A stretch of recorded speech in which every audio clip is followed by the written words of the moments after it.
Hi there, we're back with another episode of the BKWLS podcast. Thank you so much for joining us. My name is Logan, and I'm here with my good friend Becca Kaler. Hey! So we're here today. This is actually a very special episode. This is part of my capstone project. We're going to be covering social media and how it's impacted the creative arts. Both of us are people who are very involved in the arts in a lot of different ways. And I feel like especially as one of the first generations to grow up with social media, we are in a pretty good place to talk about how it's affected the art we've done.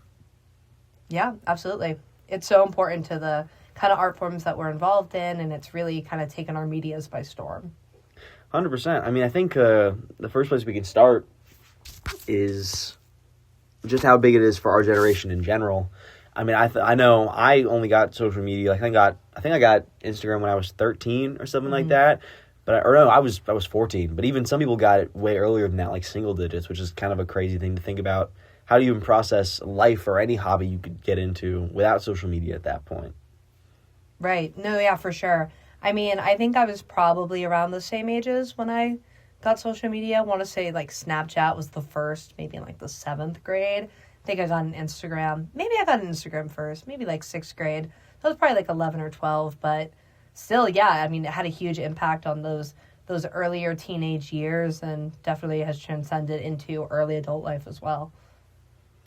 Yeah, I think even though like the use of the social media may change over time and how you use it, I feel like it doesn't really matter what age you are. If you're anywhere that's like actively doing something, you're on your phone all the time, always posting about something or other.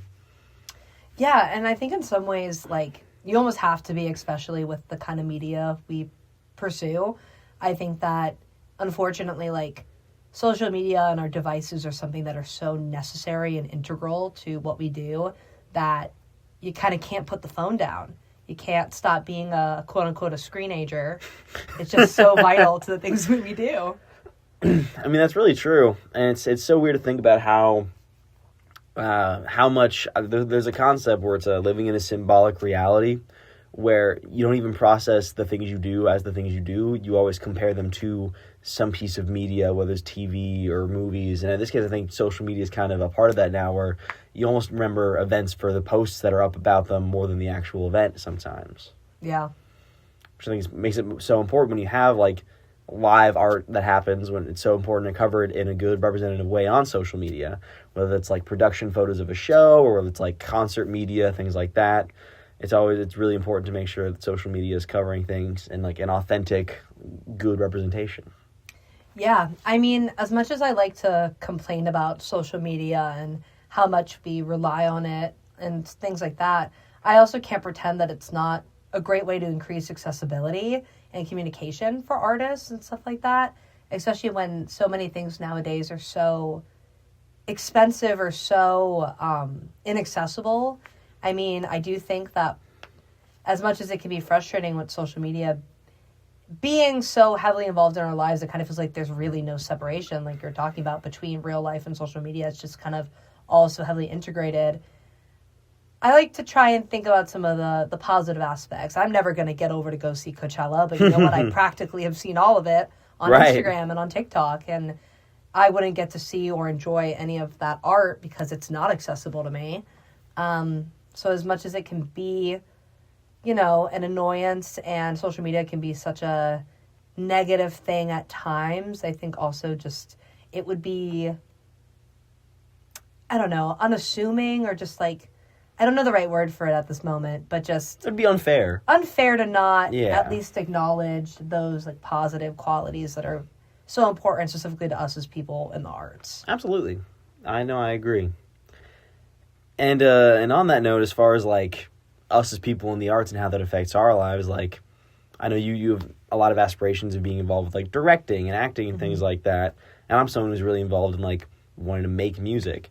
And arguably, like, I think a lot of like if you're trying to make it in the business, no matter where you are, a lot of that is determined by how many Instagram followers you have, like what your real views are like, all that kind of things. I think especially in the world of music, I think it's very hard to get any sort of traction without having some sort of online virality. Yeah, I mean, I can say most of my favorite artists that I have, I only know about because of social media. You know, I have some of my early favorites, you know, the things my parents used to play on the radio, the records, the CDs that would get popped in the car. But all this like newer music and things like that all truly comes from things I've seen on TikTok or things that I've seen on Instagram. Even, you know, my friends' Instagram stories, when they attach a song to it, that song plays and I'm like, oh, I like that song. Wait, let me add it to my Spotify. Even music streaming platforms like that are a type of social media. You can have followers. You can use it to stay connected with people through music. And so, yeah, I mean, even thinking about it as like a student currently, I remember talking to some of my professors and like, we have a class where we have to develop, you know, like our resumes and our website. And that's a very classic thing for a lot of majors nowadays to, you know, have your LinkedIn or have a personal website and to create your resume and whatnot. That's all standard. But now they also want us to have a professional Instagram account for the arts, for theater. They want us to have a TikTok. They want us to have things like that because it's the best way to promote yourself. And, you know, can't say as college kids we're necessarily the best about keeping our content on our Instagram, you know, strictly professional.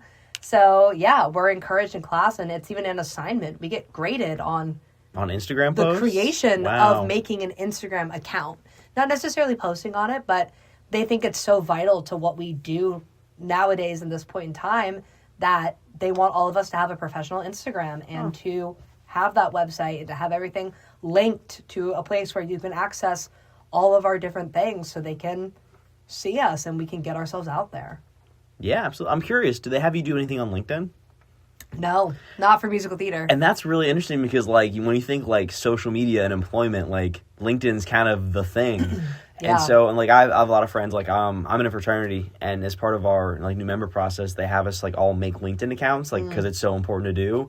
But there are some people that are, like, in, you know, STEM fields or musical theater where they're like, I can do this for you guys, but that's not how I'm going to get employed. It's going to be, you know, for actors and such, it's about social media and doing things that are more arts-based. Yeah, and like I have technically 2 resumes. I have one that I use when I'm looking for my little summer jobs just to get a paycheck, you know. I've worked at Starbucks, I've worked at a movie theater, stuff like that. So I have all my like silly little jobs, but my primary resume is show title, role, year, director, and a list of my special skills, like what accents I can do and impressions I can do. Can I juggle yes or no? The answer is no. And you know what I mean? It's a completely different thing when sometimes for like, even in like communications classes, since I'm a double major, I took a class last semester and I asked, I was like, hey, for this website you want us to build, creating a portfolio, can I include all of my singing reels and acting videos and special skills and talents on there, because that is what's actually going to be useful for me with the direction I'm going in. So yeah, a LinkedIn does nothing for me in the kind of careers I'm pursuing. When I'm asked for a resume, they're asking for what roles I've played and what impressions I can do. They're not asking how many years of work or what I studied in school or if I have a degree. I mean, I don't even need a degree technically to do the things that I'm doing. But for connections, it's definitely good.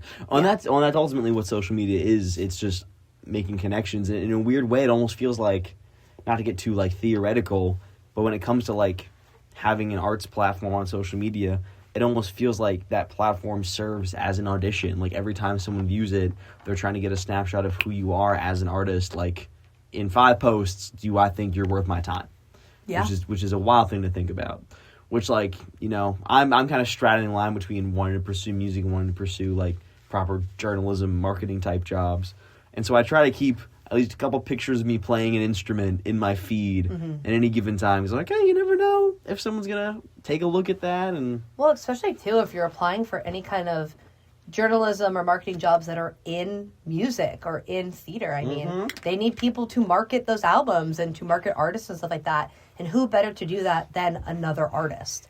I mean, I think that's like a value, an extra skill that comes from having those arts on your resume and having those artistic skills. I think so often we talk about how the arts are really underfunded and underprioritized in schools, but we think about those life skills they give us and those extra things. Like, I know for myself, the reason I'm such a good public speaker and the reason I do excellent in interviews typically is just because I have a theater background. It's like a performance. It's an interview is basically just a performance, and those life skills are invaluable. And I think, you know, when you're looking at stuff like that, your background in music might end up being something really helpful and might help you get a job in marketing, especially in those kind of fields. Like, they love those life skills that come from the arts and how that shapes you as a person.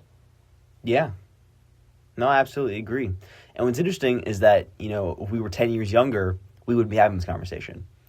Like, we could be technically in the same, like, Generation Z and just be on the high, like, the older end of it and have an entirely different experience in the job market as creatives. Yeah.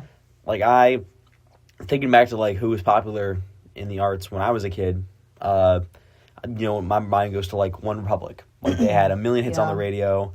Their lead singer, Ryan Tedder, like, wrote a bunch of songs for Beyonce and Bruno Mars and all these other people. And I saw an interview with him recently talking about how, like, you can't have a hit song without it going viral on TikTok. Yeah. And it's crazy going from him as someone who, like, is so tapped into the music industry and what it takes to, like, get famous these days. And the fact that he, as someone who did get famous without those means and in a totally different climate, is acknowledging the fact that, like, if he had done what he did 10 years ago now, we probably wouldn't have any of these songs. Yeah. From him. No, for sure. Yeah. It's crazy stuff. Well, I will say, again, as far as us being one of the first generations to, like, grow up with social media, how have you seen social media's influence in the arts change over the time you've been involved in it? Yeah, I mean, I think it's definitely different from both sides of it. As a person that's so involved in it, like, obviously we talked about how it's impacted the way we market ourselves, how we use it as a tool, but I also think it's shaped a lot of what people want to see and what people want to hear. I mean, for me specifically, I'm super involved in theater. That's my main artistic medium. And the stuff that goes viral on TikTok is the stuff that runs the longest on Broadway. I mean, Broadway really took a huge hit during COVID, and I think a lot of the revitalizing of Broadway and trying to keep it alive and keep it profitable comes from social media, because it is so inaccessible when you think about Broadway. It's only in New York City. Obviously, yes, theater is everywhere, but Broadway specifically is only in New York City.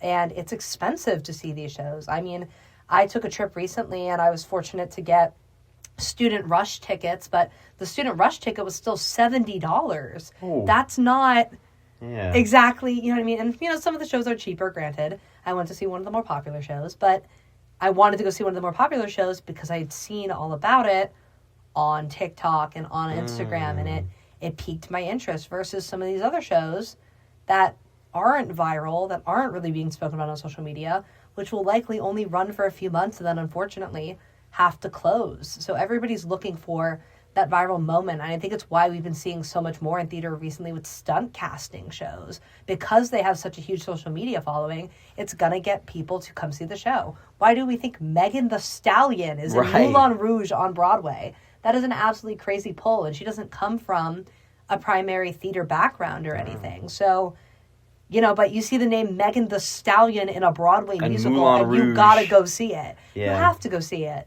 And so I definitely think that social media just is such a profit source for the arts. It keeps the arts funded, because as much as we like to think about the arts as like, this is our art and this is our passion and inspiration, yeah, we also need profit and financial prosperity to keep it alive. I mean, we can't continue to make art if we don't have the money to make said art or to keep ourselves going to keep producing that art. And I think social media is so directly responsible to what is getting money and what is not nowadays, at least in the theater world. But I think that can kind of universally be said for most art forms. 100%. I remember something that I've seen on TikTok recently, I say recently, in the last couple of years, was the revival of Sweeney Todd. Yeah. Now, I'm a big Sweeney Todd fan anyway, so those might have come up for me anyway, but I probably wouldn't have seen as much of them if they hadn't had, just people like Gaten Matarazzo and Josh Groban and all these huge names, and Jordan Fisher, who, is still more popular strictly in the theater realm. Right. But it's still like these big names are going to be what pulls people in more than probably the title Sweeney Todd on its own, if you're not already a fan of the production. Yeah. No, for sure. Yeah.